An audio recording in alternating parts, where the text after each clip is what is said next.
ஒலிபீடியா வெளியிடும் ஒலி புத்தகம். சிபிகள். ஆசிரியர் மேலாண்மை பொன்னுசாமி. குரல் வெண்பா. ஒலிப்புத்தகம் உரிமம் கிரியேட்டிவ் காமன்ஸ். எல்லோரும் கேட்கலாம், பகிரலாம்.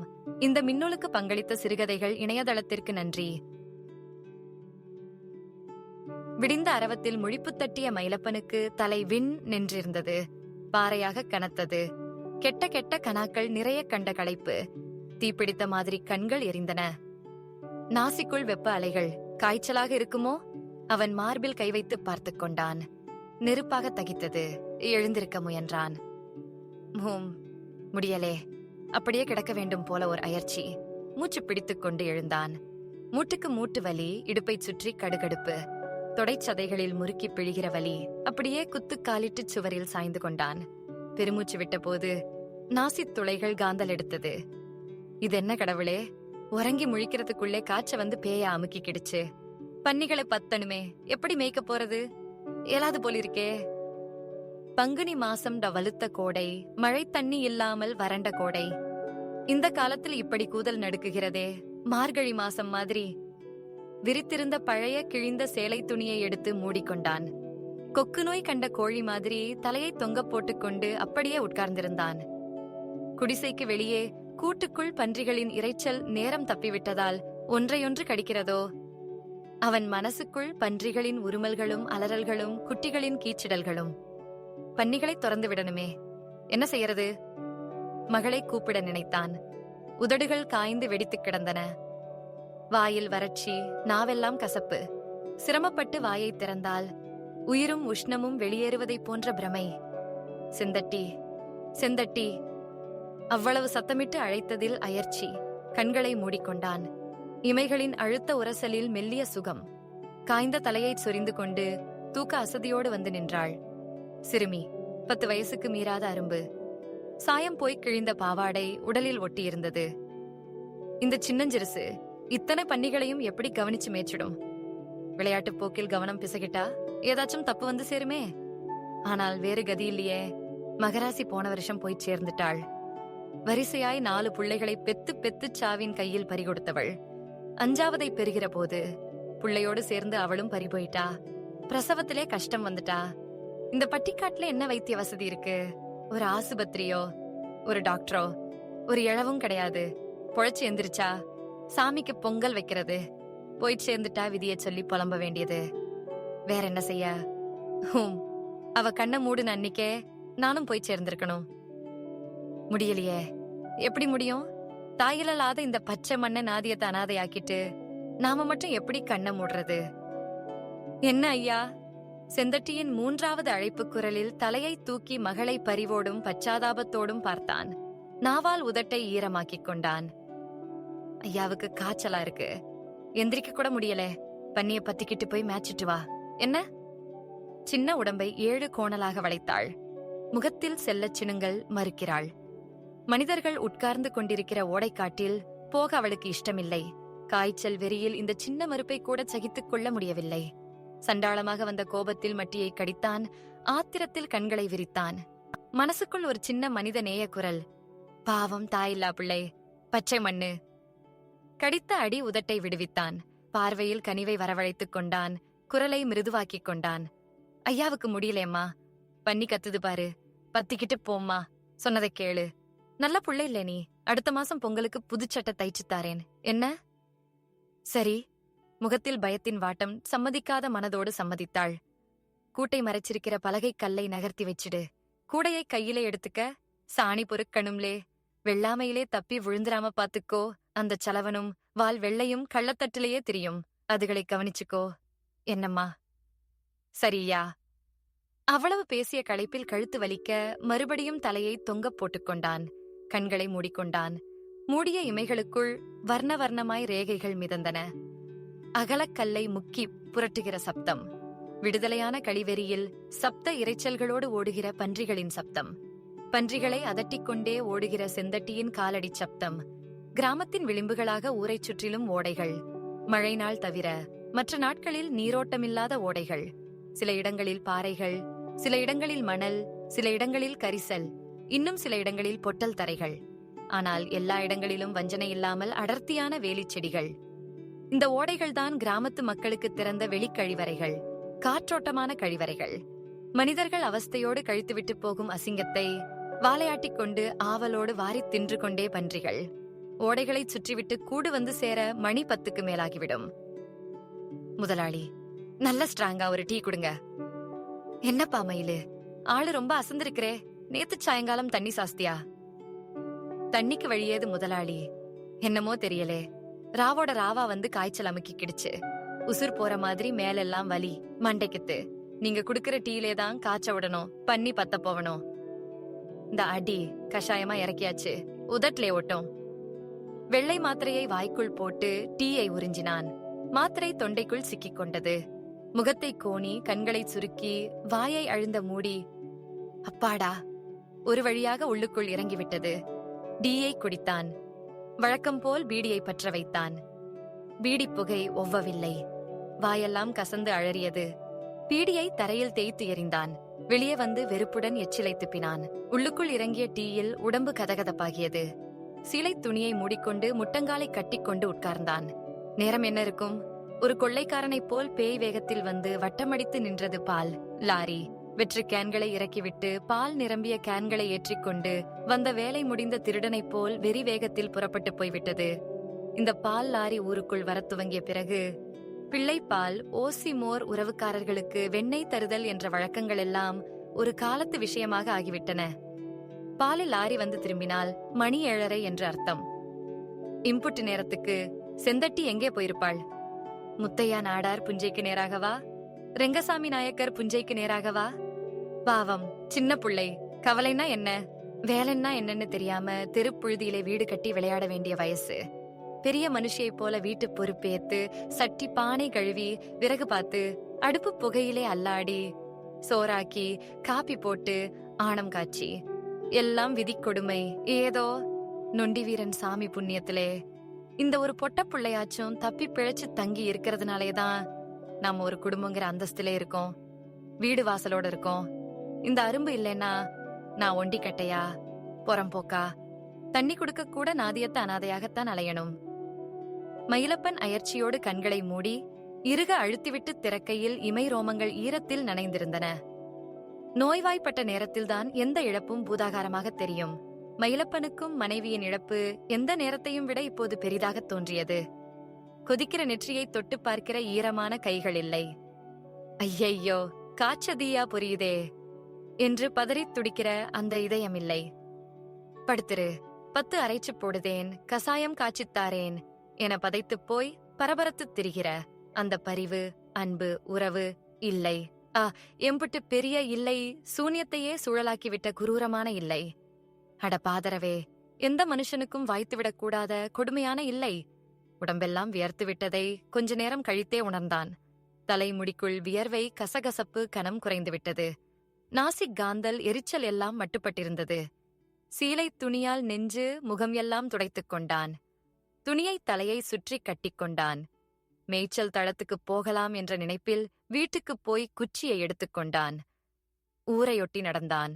சாக்கடை வாய்க்கால் கட்டுமானத்துக்கான செங்கற்குவியல், கற்குவியல், சத்துணவு கூடத்துக்கான ஆஸ்பெஸ்டாஸ் தகடுகள், ஊரையொட்டி ரோடு ரோலர், புதுச்சாலை எல்லாம் நடந்து முடிந்த பஞ்சாயத்து தேர்தலின் உடனடி பலன்கள். ஓடைக்குள் இறங்கினான். மனித கழிவுகள், வேலிச் செடியைச் சுற்றி அசிங்கங்கள், பழகிப்போன வேலைத்தளம். அருவருப்பில்லாமல் வில் வில் என்று விரைப்பாக நடந்தான். மேல் பக்க ஓடையிலிருந்து வடப்பக்க ஓடைக்குப் போவதற்காக தோட்டங்கள் வழியாக குறுக்காக விழுந்து நடந்தான். மிளகாய்த் தோட்டங்கள் அஸ்தமன கதியில் இருந்தன. தொங்கட்டான் மாதிரி சின்ன காய்கள் உச்சியில் தொங்க, இலைகள் பச்சை மாறி பழுப்பு நிறத்தில் நரைத்துப் போயிருந்தன. அகத்தி வரிசைகள் மொட்டை மொட்டையாக நின்றன. அந்த ஓடைக்கரையிலிருந்த புஞ்சை மண்ணை மிதித்த போது உடம்பில் சிலிர்த்தது. தொட்டுக்கும் விடணும் போல் மனசுக்குள் ஒரு புல்லரிப்பு. இந்த தோட்டத்தில்தான் அது நடந்தது. அட, இந்த புஞ்சைக்கார முதலாளி எம்புட்டு நல்ல மனுஷர். அன்னிக்கு நடந்ததென்ன? சாமான்யமான தப்பா? 300-400ன்னு அபராதம் போட்டு தள்ளி இருப்பாங்களே. அதுக்கும் மேலேதானே அவருக்கு சேதாரம் இருக்கும். ஆனா எம்புட்டு பெருந்தன்மையா சொன்னாரு. சரி சரி, போயிட்டு வா. தப்பு யாருக்கும் வரத்தானே செய்யும். அதுக்காக எளியவன் உன்னை என்ன செய்யறது, எனக்கு நேரம் சரியில்லைன்னு நினைச்சுக்கிட வேண்டியதுதான். நொண்டி வீரன் சாமியே அவர் மனசுக்குள் நின்னு பேசின மாதிரி என்ன அருமையா மனுஷத்தன்மையோட பெருந்தன்மையோட பேசினாரு. அவரு காலுக்கு பூ போட்டு தான் கும்பிடணும். முடிஞ்சா அவரு கைக்கு தங்க காப்பு கூட போடலாம். அவரு குடும்பம் ஒரு குறையில்லாம தழைக்கணும். அப்போது மயிலப்பனிடம் நிறைமாத சினையாக ஒரு பன்றி இருந்தது. இன்றைக்கோ நாளைக்கோ எப்பவும் குட்டி போடலாம் என்ற விளிம்பில் நின்றது. அந்த சினை பன்றியை கூட்டுக்குள் அடைக்க முடியாது. மற்ற பன்றிகள் இதை சித்திரவதைப்படுத்திவிடக்கூடும், அல்லது பிரசவ வேதனை வெறியில் இதுவும் மற்ற பன்றிகளை கடித்து குதறிவிடக்கூடும். சினைப்பன்றியின் பின்னங்காலில் கயிறு போட்டு கூட்டுக்கு வெளியே இரும்பு மூலையில் கட்டி போட்டிருந்தான். அதன் முன் தரையில் பதித்திருந்த பட்டியில் வாடாமல் கஞ்சி தண்ணீர். அந்த கர்ப்பிணியை ராவும் பகலுமாக கவனித்துக் கொண்டிருந்தான். பணம் பெத்த பன்னி. விடிந்து வெளியே வந்து பார்த்தான். கண்ணில் தேள் கொட்டியது போலிருந்தது. கயிறு அருந்து இற்று கிடந்தது. பன்றியை காணோம். பயமும் திகிலுமாய் நெஞ்சடைத்துப் போனான். பணம் பெத்த பன்னி பாழாயிடுமோ? பழியை கொன்னாந்து சேர்த்திடுமோ? 2 வகையான பயம் மனத்தை கவ்விக்கொண்டது. மனத்தின் பரபரப்பு காலில் இறங்க மின்னலாக காடுகளில் ஓடித் திரிந்தான். முள்ளு முடல்களை பொருட்படுத்தாமல் கண்மூக்கு தெரியாத வெறி வேகத்தில் அங்குமிங்குமாய் பாய்ந்தான். கடைசியில் இந்த தோட்டத்தில் வந்து பார்த்தால் நிலம் உழுது புரட்டப்பட்டு கிடக்கிறது. வடகிழக்கு மூலையில் மிளகாய் நாற்றங்கால் 10-16 பாத்திகள். 30 நாள் வயசான நாற்றுகள்.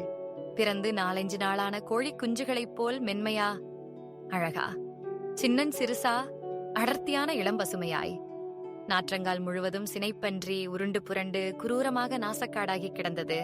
ஒடிந்து போன நாற்றுகளின் மிருதுவில் அரைமயக்கத்தில் பன்றி படுத்து கிடந்தது. அந்த மயக்கத்திலும் பார்ப்பவர்கள் மிரளுகிற மாதிரியான மிரட்டலான உருமல். மூசு மூசு என்று பெரிதாக மூச்சு விட்டுக் கொண்டிருந்தது. சுற்றிலும் நிறைய குட்டிகள். மொய் மொய் என்று. அப்பாடா, மனத்தின் கனம் பாதியாக குறைந்தது. உள்ளுக்குள் ஒரு கதவு திறந்து கொண்டதைப் போல பாய்ந்த இளங்காற்றில் மனத்தின் வியர்வை துடைக்கப்பட்டது. பணம் பெத்த பன்னி பாழாகிவிடவில்லை. ஆனால் இன்னோர் அச்சம் மனத்தை அறுத்தது. நாசக்காடாகி கிடந்த நாற்றங்கால் என்பது சம்சாரிக்கு மூலவித்தல்லவா? வெள்ளாமையை விட மதிப்பு மிக்கதல்லவா? நடுவைக்கு பணம் போட்டு நாற்று வாங்கப் போனால் 1000க்கும் மேலாகுமே. அம்புட்டையும் நாசமாக்கிடுச்சே. மனசு மருகித் தவித்தது. அடக்கொடுமையே, என்னதான் ஆகுமோ? எம்புட்டுதான் அபராதம் போடுவார்களோ? நம்ம குடும்பமே இதிலே நொறுங்கி நொத்தவிடா போயிடுமோ? பீதியும் திகிலும் சினைப்பன்றியாக புரள மனசு நாற்றங்காலாய் சீரழிந்து கொண்டிருந்தது. பிரசவ வலி பொறுக்காமல் வேதனை வெறியில் கயிற்றை அறுத்துக்கொண்டு கண்மூக்குத் தெரியாமல் ஓடித் திரிந்து படுக்கச் சுகமாக இருந்த இந்த நாற்றங்காலில் வந்து புரண்டிருக்கிறது. மிருகங்கிறது சரியாய்ப்போச்சே. அது குணத்தை காட்டிடுச்சே. பச்சைப்புள்ளை மாதிரி இருக்கிற இந்த நாத்திலே படுத்து புரள மனுஷனுக்கு மனசு வருமா? அடக்கொடுமையே, இப்ப என்ன செய்யறது? ஒரு வழியாக பன்றியை வீடு சேர்த்துவிட்டு புஞ்சைக்கார முதலாளி வீட்டை நோக்கி பறந்தான். சிபி சக்கரவர்த்தி காலடியில் வந்து விழுந்த அடிபட்ட புறாவைப் போல மயிலப்பனும் அவர் காலடியில் நெடுஞ்சான் கிடையாக விழுந்து கும்பிட்டான். அவரும் பெரிய பணக்காரர் அல்ல, சாதாரண நடுத்தர சம்சாரிதான். பதறிப்போன அவர், எந்தி எந்தி, எதுக்கப்பா காலிலே வந்து உழற? பயத்தில் வாய் உளர, கண்ணில் நீர் மாலை மாலையாக வழிய, காய்ச்சல் கண்டவன் புலம்புகிற மாதிரி தவித்து தவித்து சொல்லி முடித்தான். கடைசியில், முதலாளி, நான் அறியாமல் நடந்து போன தப்புதான். ஆனாலும் உங்களுக்கு நட்டம்தானே. நீங்க எனக்கு தகப்பன் போல. நான் உங்க நிழல்லே ஆதரவிலே பொழைக்கிறவன். நீங்க பார்த்து மனசு வச்சு என்ன நியாயம் சொன்னாலும் மறு பேச்சில்லாமல் நான் கட்டுப்படுதேன் முதலாளி என்று சொல்லிவிட்டு மருகி நின்றான். அப்போதுதான் அந்த வார்த்தைகளை கூறினார். தங்கமான மனுஷராய், தெய்வத்தை விட உயர்ந்த மனுஷராய், சிபி சக்கரவர்த்தியாய். சரி சரி, தப்பு யாருக்கும் வரத்தானே செய்யும். அதுக்காக எளியவன் உன்னை என்ன செய்யறது, எனக்கு நேரம் சரியில்லைன்னு நினைச்சுக்கிட வேண்டியதுதான். அந்த மனித நேயக்குரல் இதோ இப்பொழுது கூட ஒலிப்பது போல் இருக்கிறது.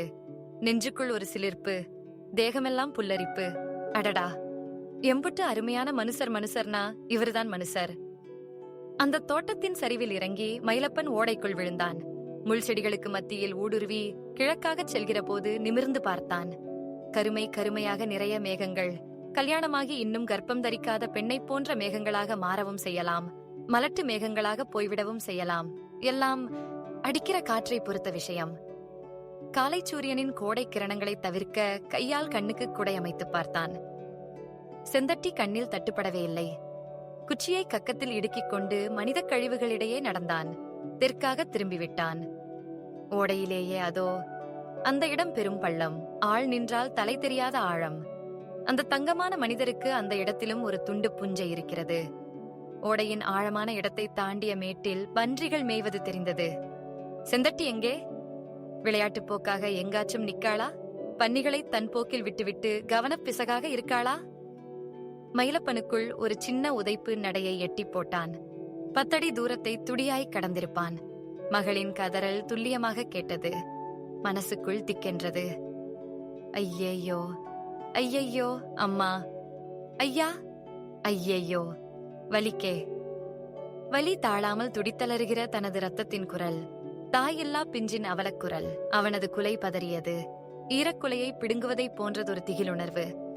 திக்திக்கென்று அடிப்பதை கூட மனசு நிறுத்திக் கொள்ள, ஓட்டமும் நடையுமாக முச்செடிகளை கிழித்துக் கொண்டு பாய, அந்த ஓடையின் ஆள் தெரியாத ஆழத்தில் செந்தட்டியின் காய்ந்த தலைமயிரை இடது கை பற்றி இழுக்க, வலது கையால் கன்னத்திலும் முதுகிலும் ஓங்கி ஓங்கி அடித்துக் கொண்டிருந்தார் ஒருவர். அவள் துடியாய் துடித்தாள். புஞ்சையிலே இனிமே பன்னிய விடுவியா? இனிமே விடுவியா? பன்னிய புஞ்சையிலே இனிமே விட்டே கொன்று தோலை உரிச்சிடுவேன். சாக்கிரதை. அவரின் முரட்டுக் குரல். அதே குரல். தங்கமான அதே மனிதரா? இப்படி புறா குஞ்சை வதைக்கிற சிபியாக அவரா இப்படி? முதலாளி, முதலாளி என்று கூப்பாடு போட்டுக்கொண்டே ஒரே பாய்ச்சலில் வந்து சேர்ந்தான். மேல் மூச்சு கீழ் மூச்சு வாங்க வந்த மயிலப்பன் மகளை பிடுங்கித் தொடையோடு சேர்த்து அணைத்துக் கொண்டான். அந்த புறா குஞ்சின் கன்னத்திலும் முதுகிலும் முரட்டுக் கை விளையாடிய தடங்கள் தடிப்பாக ரத்தம் கன்றி போய் அவனுள் தீக்கோலை சொருகியது போல் இருந்தது. மனசெல்லாம் கிடந்து கொதிக்க, முதலாளி, இந்த பச்சை மதலைய எதுக்கு இப்படி அடிச்சு கொன்னிருக்கீக? தண்ணி பாஞ்சு கிடக்கிற வெள்ளாமையிலே பன்னிகளை விட்டு உழப்புனா எப்படி இருக்கும்? செந்தட்டி பயத்தில் ஒட்டிக்கொண்டு விக்கி விக்கி எழுதாள். அவள் விம்மித் துடிக்கிற துடிப்பை பார்க்க பார்க்க மனசுக்குள் குத்துண்ட வேதனை. இதுக்காகவா முதலாளி இப்படி புள்ளைய தொலைச்சு எடுக்கணும்? இது நியாயமா முதலாளி? தாயில்லா புள்ள முதலாளி. தாயில்லா புள்ளைங்கிறதுக்காக புஞ்சையிலே பன்னிய விட்டு பாழாக்குனா முத்தமா கொஞ்சுவாக? நியாயமாம், நியாயம். பாழாக்கணும்னு நினைச்சா முதலாளி செய்திருப்பா? தப்பி தவறித்தானே விழுந்திருக்கும். இதுக்கு போய் இப்படி அடிச்சு கொன்னிருக்கீங்களே. அப்படியே தப்பி தவறி புஞ்சையிலே விழுந்துட்டாலும் என்ன அழிமானமாயிருக்கும் முதலாளி? ஒன்று போன வெள்ளாமை தானே. இதை கூட முதலாளிமார் பொறுத்து போக கூடாதா முதலாளி? எதுக்குடா பொறுத்து போகணும்? பஞ்சாயத்து தேர்தல்லே ஏஞ்சாதிக்காரனுக்கு ஓட்டு போடாத சாதிக்காரனுக்கெல்லாம் என்னத்துக்கு பொறுத்து போகணும்? 4 போடு போட்டு வைக்கிற இடத்திலே உங்களை வச்சாத்தான் உங்களுக்கெல்லாம் மனசுலே பயம் வரும். வாயடைத்து போனான் மயிலப்பன். இதுக்கு மேல என்னத்த பேச? இவரா இருந்தப்ப எம்புட்டு அருமையான மனுஷரா இருந்தாரு. மனுஷனா மதிக்கிற மனுஷரா இருந்தாரே. பூ போட்டு கும்பிடக்கூடிய காலாக தங்கக்காப்பு செய்து போடத்தக்க கையாக இருந்தாரே. அதே கைதான் செந்தட்டியை, சின்னஞ்சிறு மலரை கிள்ளி நசுக்கி எரிஞ்சிருக்கு. அப்பேற்பட்ட மனுஷர் எப்படி இப்படி மாறிட்டாரு? எது இவரை இப்படி மாத்துச்சு? அதான் அவரே சொல்லிட்டாரே, ஏஞ்சாதிக்காரனுக்கு ஓட்டு போடாத சாதிக்காரனுக்கு காலோடு ஒட்டி நிற்கிற மகள் நடுங்குகிறாள். விக்கி விக்கி அழுகிறாள். அவள் பாவாடை மூத்திரத்தில் நனைந்து கிடந்தது. அடிபட்ட பயத்திலேயே காய்ச்சல் வந்து செத்து போவாளோ? அவன் மனசு நினைக்க நினைக்க கொதித்தது. மகளை தடவி கொடுத்த போது கழுகின் காலடியில் சிக்கிக்கொண்ட புறாவைப் போல துடித்தது அவனது மனம். பின் குறிப்பு: முதலாளி என்பது நிலச்சுவாந்தார் என்பதனாலல்ல, ஜாதி இந்துக்களை தாழ்த்தப்பட்ட மக்கள் அழைக்கிற மரியாதை சொல்.